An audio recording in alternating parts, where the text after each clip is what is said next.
I'm going to talk to you this evening on the subject of the spectrum of love.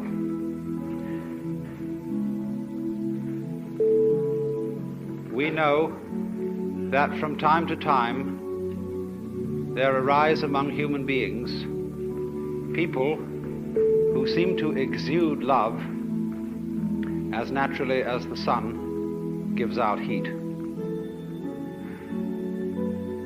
We would like to be like that, and by and large, man's religions are attempts to cultivate that same power in ordinary people.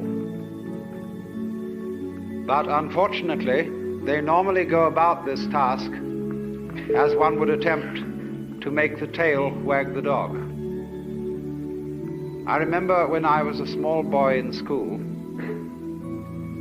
I was enormously interested in being able to do my schoolwork properly. And everybody told me that I didn't work hard enough and that I ought to work. I had an intense desire to do this, but when I asked, "How do you work?" everybody shut up like a clam.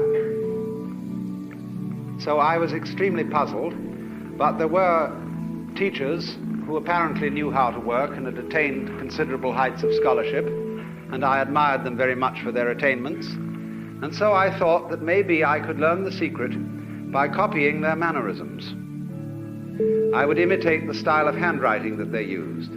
I would use the same kind of pen. I would affect the same mannerisms of speech and gesture, and insofar as I could get around the school uniform, even of clothing. I must assure you this, of course, was a private school in England, not a public school in America. But none of this revealed the secret, because I was, as it were, copying the outward symptoms and knew nothing of the inner fountain of being able to work. And exactly the same thing is true in the case of people who love. When we study the behavior of people who have the power of love within them, we can catalogue how they behave in various situations, and out of this catalogue formulate some rules. One of the peculiar things we notice about people who have this astonishing universal love is that they are apt, but not always so, but they are apt very often to play it rather cool on sexual love. The reason for this is, generally speaking, unknown to preachers, but it is because an erotic relationship with the external world operates, so far as they're concerned, between that world and every single nerve ending. Their whole organism, in all its aspects, physical, psychological, and spiritual, is an erogenous zone. And therefore, their flow of love is not specialized or canalized so exclusively in the genital system as it is with most other people, especially in a culture such as ours, where for so many centuries that particular expression of erotic love has been so marvelously repressed as to make it seem the most desirable kind of love that there is. And so we have, as a result of 2,000 years of Christianity, sex on the brain, which isn't always the right place for it.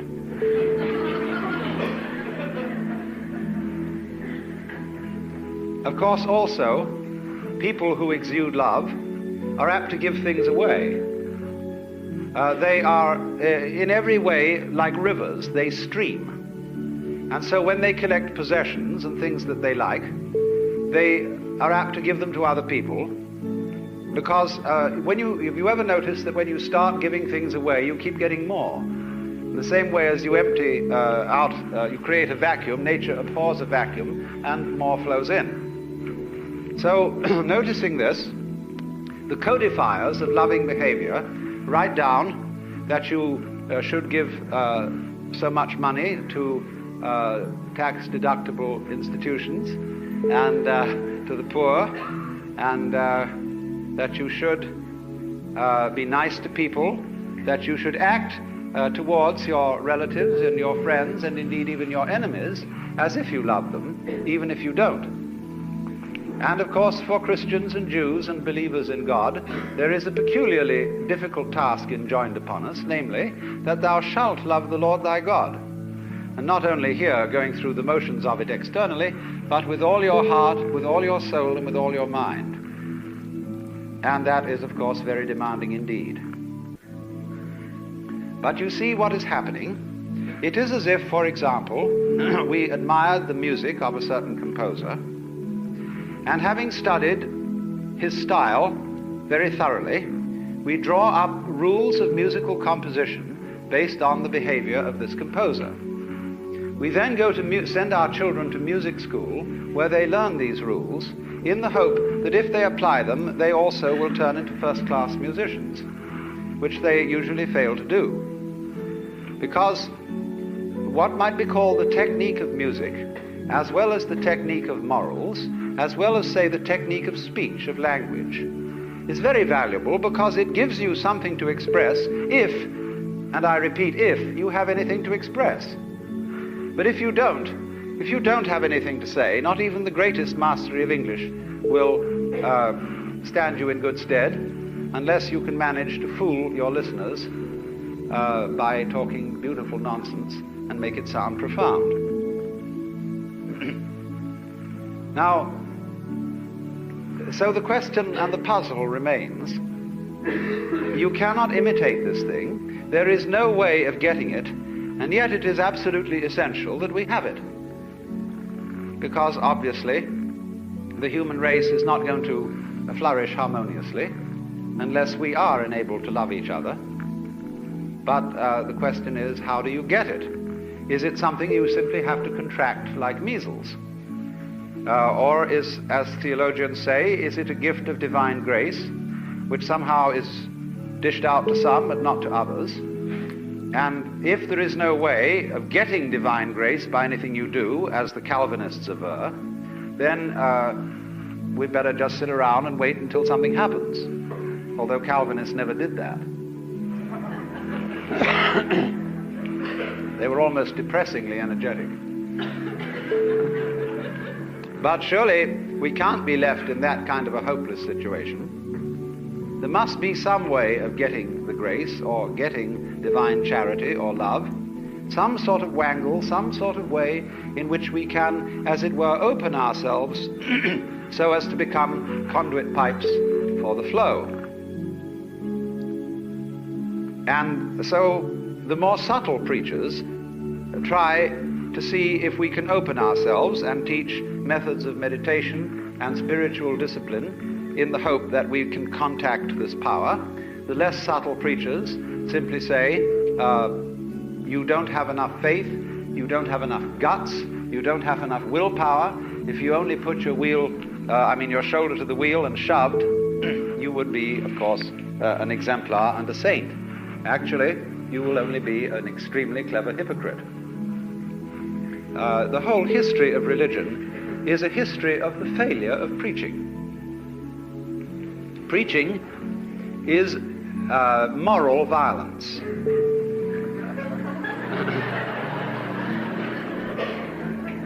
If when you deal with the so-called practical world and people don't behave as you would wish they would, you get out the army or the police force or the big stick, and if those strike you as somewhat crude, you resort to giving lectures. And I mean lectures in the sense of a pie jaw, a solemn adjuration and exhortation to behave better next time. Now, let us look at some of the practical consequences of adjuring people and commanding people to love. Many a parent says to the child, nice children love their mothers. And of course, I'm sure you're a nice child. You ought to love your mother, but not because I, your mother, say so, but because you really want to do so. Because one of the difficulties is none of us in our heart of hearts respect love which is not freely given. If, for example, you are an ailing parent and you need to be looked after, and you have a son or daughter who feels dutifully that they should look after you because, after all, you've done so much for them. But this somehow, your living with your father or mother prevents you from having a home and a life of your own. Naturally, you resent this duty, and your parent is well aware that you resent it, even if they pretend to ignore it. They therefore feel guilty that they have imposed upon your loyalty, and you, in turn, can't really disclose from yourself the fact that you hate them for getting sick, even though they couldn't help it. And therefore, nobody enjoys the relationship. It is a painful duty carried out. And the same thing would naturally happen if, after a number of years, having at the altar made a solemn and terrible promise that you would love your wife and husband, come what may, forever and ever, till death do you part, and then suddenly you find you really haven't the heart in you to do it anymore, then you feel guilty, and that you ought to love your wife, family, or whatever. And naturally, this is a sort of fiasco, as would be obvious, if you were to ask your wife, do you really love me? And she were to reply, I'm trying very hard to do so.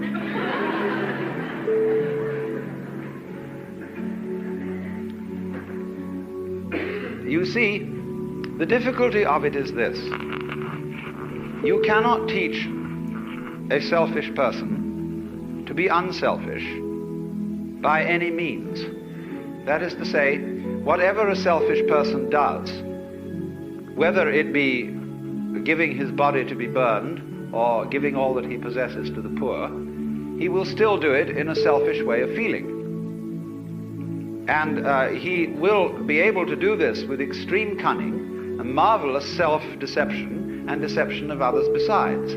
But the consequences of fake love are almost invariably destructive, because they build up resentment on the part of the person who does the fake loving, as well as on the part of those who are its recipients.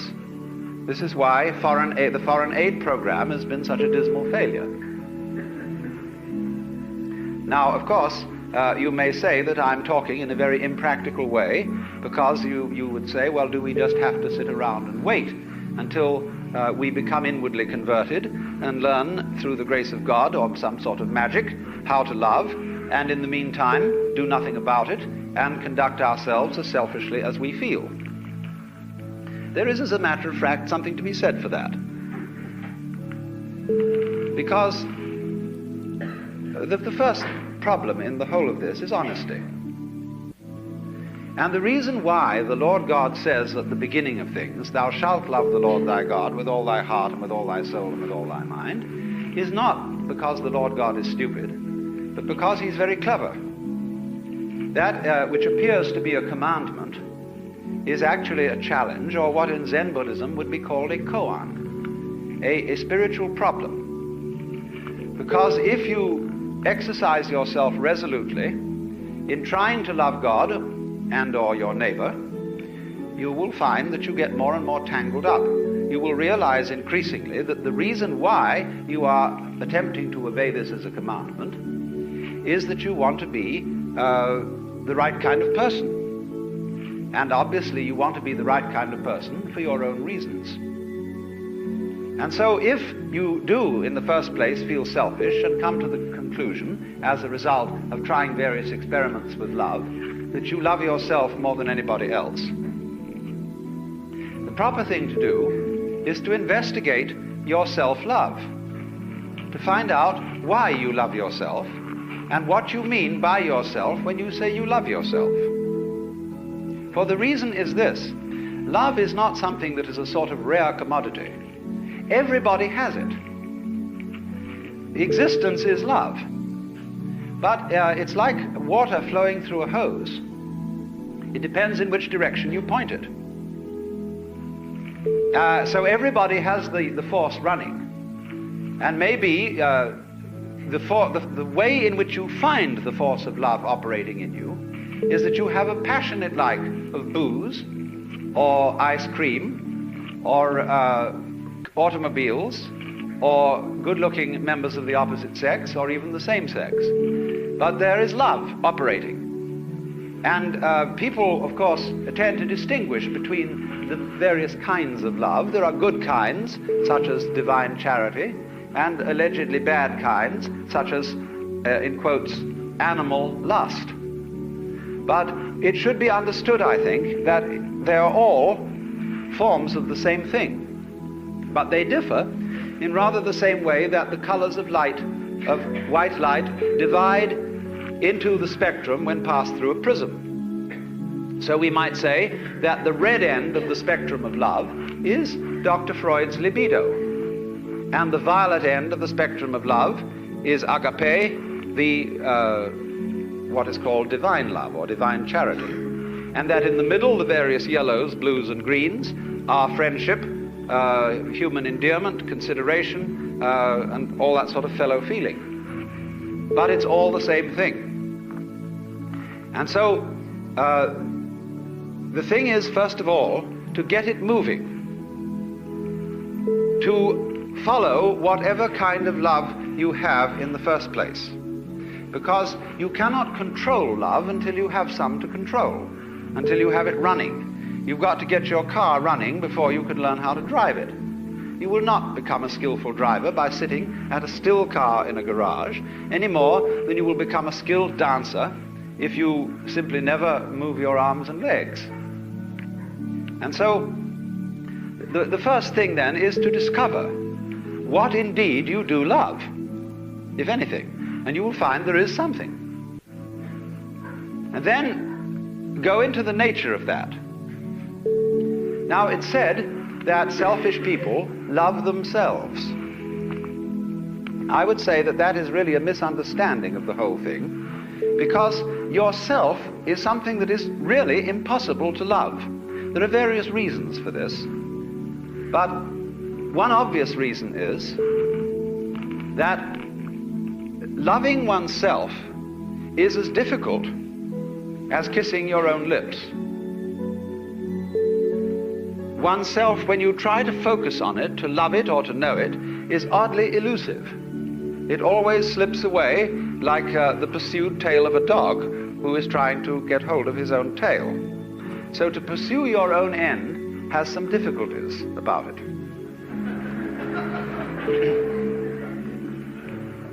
If you explore what you love when you say you love yourself, you will make the startling discovery that everything you love is something which you thought was other than yourself.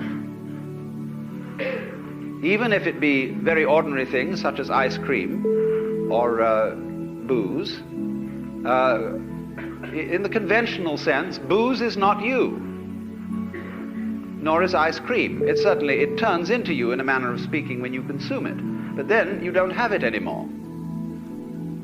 And so you look around for more in order to love it once again. But so long as you love it, you see, it's never you. When you love people, even however selfishly you love them, because of the pleasant sensations they give to you, still, it is somebody else that you love. And as you inquire into this, as you follow honestly your own selfishness, many interesting transformations begin to come about in you.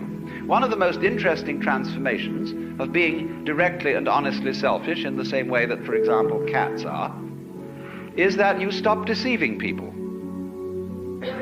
A great deal of damage is done in practical human relations by saying that you love people, when what you mean is that you ought to, and you don't really. You give the wrong impression, and people begin to expect things of you which you're never going to come through with.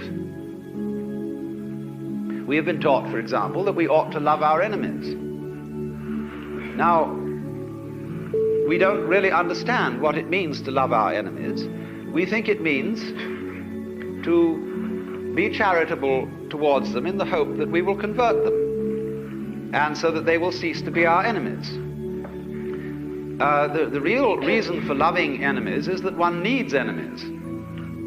They're terribly important to you. For example, I think that some of you here feel that you belong to a nice set of people. It may be an ordinary kind of bourgeois coterie of pleasant squares, or it may be a church group of some kind, a club, or a special cult, or just a group of friendly drinkers. But at any rate, you feel that by virtue of membership in this society, you belong to a special in-group of nice or saved people. Now, when you consider what nice people talk about when they sit round the dinner table and have an opportunity to nurture their collective ego, you will find that the most fascinating topic of conversation is the nasty people. How awful they are, what dreadful things they do, and what is it all coming to.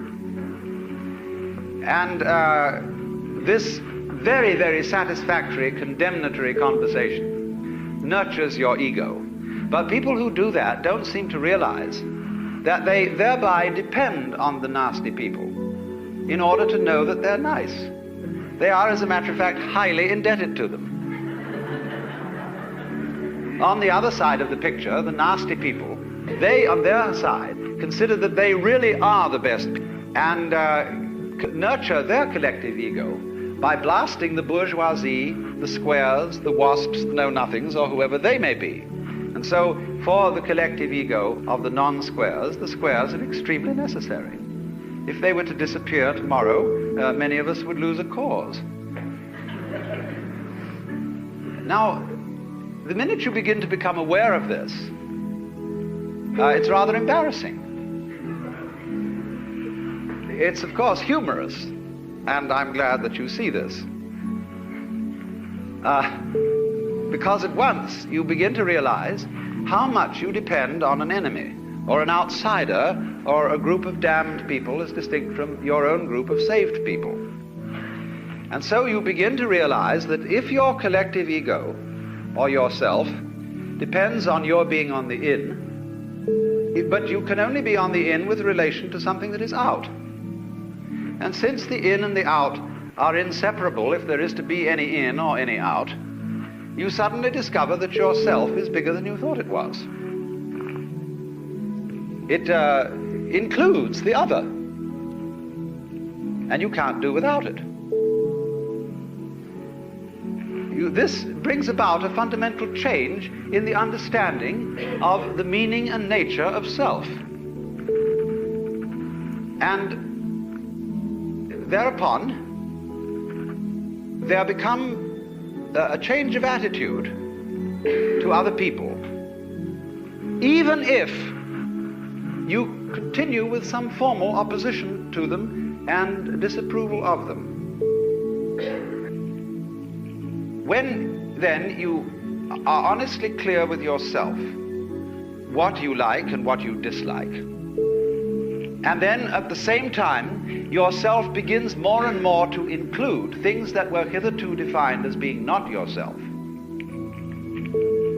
your love, which is what you are, begins to express itself quite naturally and unaffectedly in a wider way.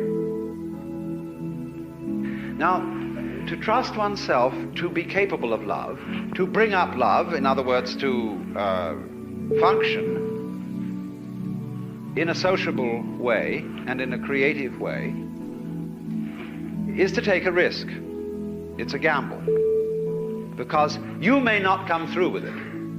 And in the same way, when you fall in love with somebody else, or you form an association with somebody else, and you trust them, they may, as a matter of fact, not fulfill your expectations.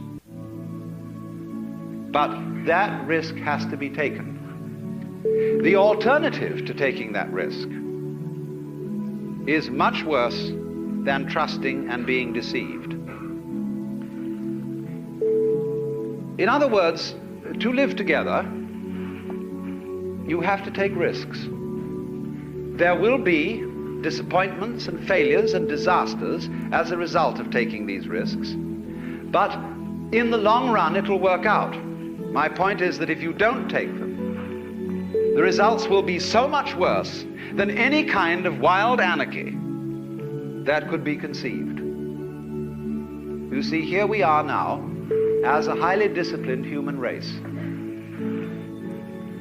with all kinds of rules and religions. And what are we about to do? Blow ourselves completely to pieces.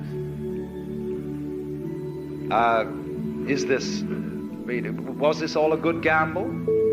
Because you see, in tying up love in knots and becoming incapable of it, you can't destroy this energy. You turn it, when you won't love and you won't let it out, the thing comes out in the form of self-destruction. The alternative to self-love, in other words, is self-destruction. Because you won't take the risk of loving yourself properly, you will be compelled instead to destroy yourself. Because you see, in tying up love in knots and becoming incapable of it, you can't destroy this energy. You turn it, when you won't love and you won't let it out, the thing comes out in the form of self-destruction. The alternative to self-love, in other words, is self-destruction. Because you won't take the risk of loving yourself properly, you will be compelled instead to destroy yourself. So, which would you rather have? Would you rather have a human race which isn't always very well controlled and sometimes runs amok a little bit, but on the whole continues to exist with a good deal of honesty and delight when delight is available? Or would you rather have the whole human race blown to pieces and cleaned off the planet, reducing the whole thing to a nice scoured rock with no dirty disease on it called life? But I repeat the point that is necessary to understand this whole thing, that love is a spectrum. There is not, as it were, nice love and nasty love, spiritual love and material love,